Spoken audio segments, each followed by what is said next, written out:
All right, welcome back, everyone, to Lakers Latest. I hope you guys have had a good Tuesday. I hope you had a good beginning of the week. We're almost to Wednesday. We're almost to the halfway point. And then we can start visioning what Thursday and Friday looks like. But yeah, just looking forward to getting the week going, getting through the week. It's the 23rd. We are getting so close and much, much closer to preseason, regular season. And then, the whole NBA will get going. Baseball will be in playoffs. We'll be probably around 8 games into football season. Hockey will start. And then college basketball around the corner. Obviously, we're in heat of college football. So we're getting to one of the best parts of the calendar when we have sports on, where just everything's on, everything's going on. And yeah, it's just one of the best parts of the year. So much going on. Obviously, the NBA is what we're all looking forward to, all waiting for the Lakers to come back. But yeah, just looking forward to that with all those other sports starting soon as well. Yeah, as always, I'm coming to you from Studio City, California, where it is very hot again today. I only have this on because it's a little cool inside because of the AC. But yeah, it's been 90 today. I took my dogs on a hike and I'm absolutely exhausted, to be honest with you. But yeah, like I said, hope everyone's had a good week so far. And yeah, let's get going. So, gonna start out with Luka. We are obviously right around the corner. Training camp, media day is next week, and we're getting to the point where obviously plenty of guys do season long predictions. Excuse me, on who's going to win the MVP, who's going to win Defensive Player of the Year, who's going to win divisions, who's going to win the conference, NBA Finals, and whatnot. And we've kind of started seeing a good amount of Luka Doncic MVP talk coming out. And it's obviously great to see. I think it's justified.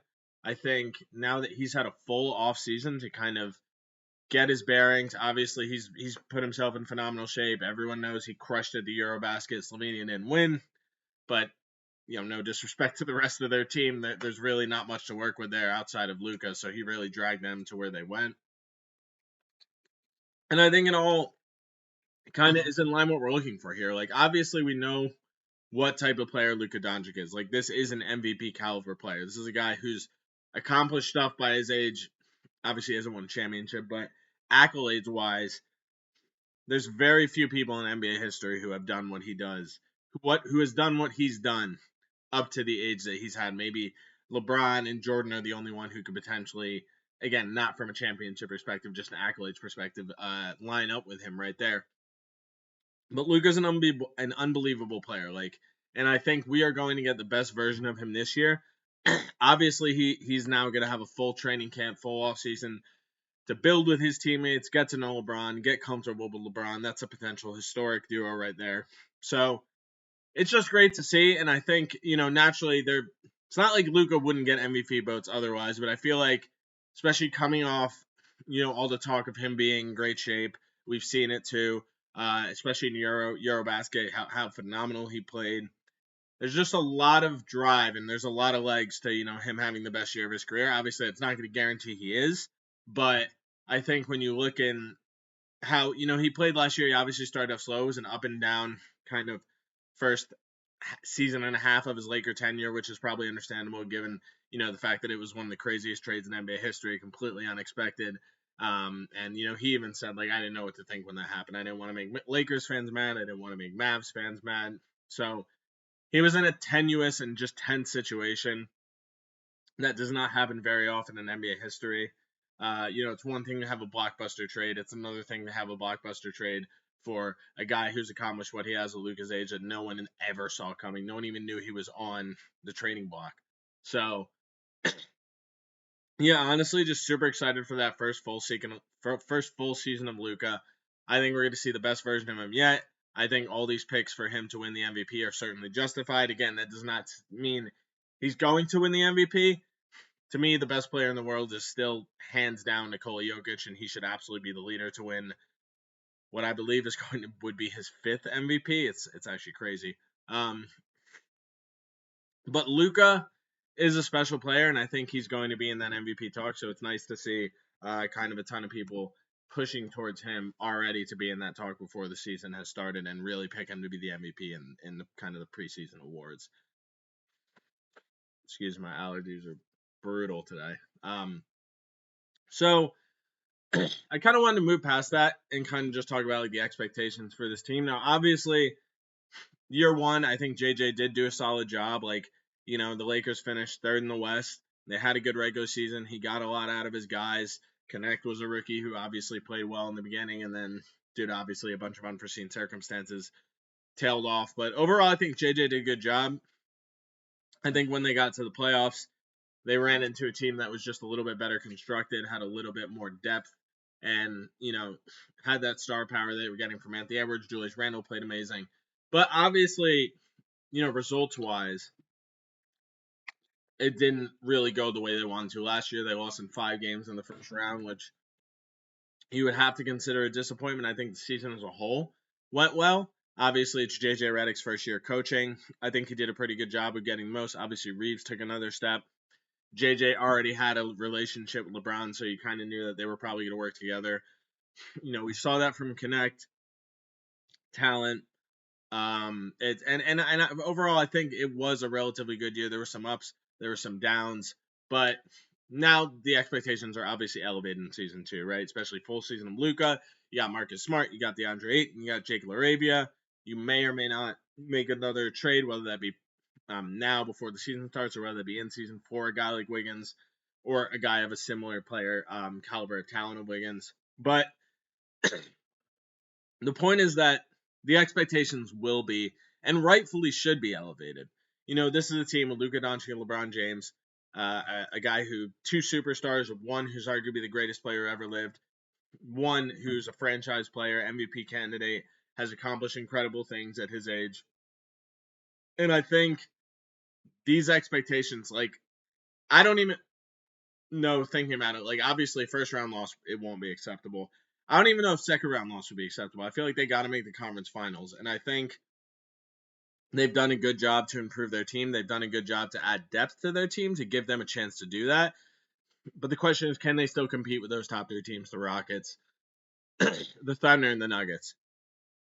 I do think they can. I think they're going to have to make one more move, but I think expectations this season are at absolute worst, the semifinals loss. At worst, they can't lose in the first round again. That won't be acceptable under any circumstances.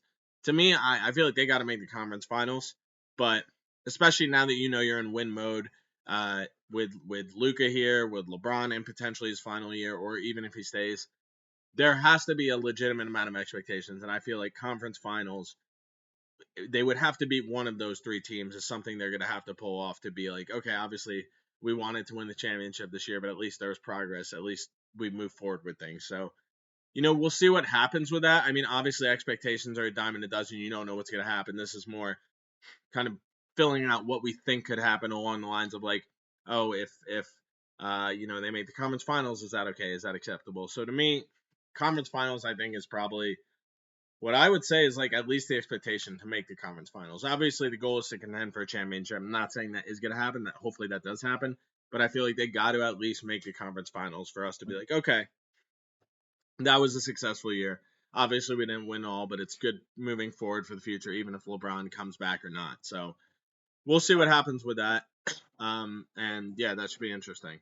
So it's going to be, we're not, oh my gosh, sorry, that's my dog. We're now going to move on to Rob Pelinka and JJ Redick. And basically, they're going to have a press conference Thursday. And we know Media Day is going to be next week, but they're going to have a press conference Thursday. And it's going to be interesting to see what they talk about. Obviously, I'm not going to be there. I don't have a sheet to look at topics, but they're going to talk about. But, we can kind of guess. I think, obviously, going into the season, they're going to talk about the players that were acquired in the offseason, Marcus Smart, DeAndre Ayton, Jake Larabia. I think they'll get a healthy dose of those questions. They're going to get a healthy dose of Luka and LeBron. How do we think these guys are going to play together? What's the plan to have these guys play together? What's the plan to move them off with all the other guys there? And I think they're going to get a decent amount of questions, specifically regarding Ayton. How excited he is? What's his motivation level? How does he feel? How does he look? Because I think we've talked, the motivation and the effort are going to be huge things from Ayton. So I think all those things are going to be important. And again, I'll get a better look after they have the press conference, so we can talk about, okay, this is what they said, and this is how they feel about this. But I think it's going to be very important to pay attention to that press conference to see, like what the main areas of focus are that they're being asked by the press and also talking about, and B, what are their main areas of focus that they're kind of honing down on, whether that be the roster construction, adding those additional players, whether that be a full year of Luka and LeBron, them getting comfortable, whether that be, we're talking about the guys that have been here that we need something from them, maybe Vanderbilt, Vincent, or Kleba. I think we're going to get all these questions in the presser Thursday, and it'll be interesting to see what happens. So obviously keep an eye out for that. All right, last thing on the docket. This is more of a it affects the Lakers. It's not regarding the Lakers, but Fred VanVleet is out for the year, I believe. Can't remember the torn Achilles, meniscus, ACL, one of them. I can't remember. But it happened, I believe, in practice. Why does this affect the Lakers? Because the Rockets are one of the Lakers' biggest competition. At the end of the day, I said Rockets, Thunder, and Nuggets to me were a tier above everyone else. Now, this specifically VanVleet, obviously, like losing KD would have been bigger. Losing Sengun would probably be bigger, but VanVleet, even though he's not that elite player anymore, it's important because the Rockets don't have a ton of guard depth. Like, they're now going to have to rely on Amen Thompson and he's a great player. He's a stud. But he's not a true point guard. He's going to have to take on more ball handling roles. The guy that they're really going to have to get a big boost from is Reed Shepherd. That is the number 3 overall pick last year, who barely played for the Rockets last year. Just didn't really have room for him at the time.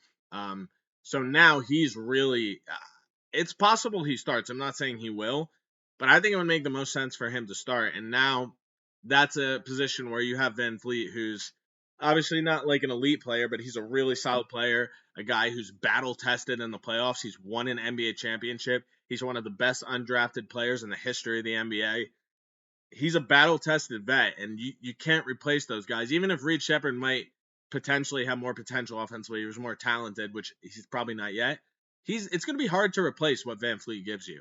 So, especially when you look at the Rockets, I think if they lost a wing, if they lost a big man, they can make up for that. But losing guard, your starting guard, especially with the guard depth they have, it would not surprise me to see them make a trade for another player just to add a vet who kind of so all that pressure isn't on Reed Shepherd. But it's an interesting one because he's out for the year, and this definitely puts a little bit of a cling in the Rockets' armor. It definitely doesn't make them as strong from a guard depth. They definitely can't afford to lose any more guards now. So it's definitely something to keep an eye on, and I think might leave a little crack, especially if the Lakers can get a guy like Andrew Wiggins or someone similar for the Lakers to potentially get in that top 3 and surpass the Rockets, even with having KD. So we'll see what happens, but yeah, that's all for me today, guys. I'll catch you later.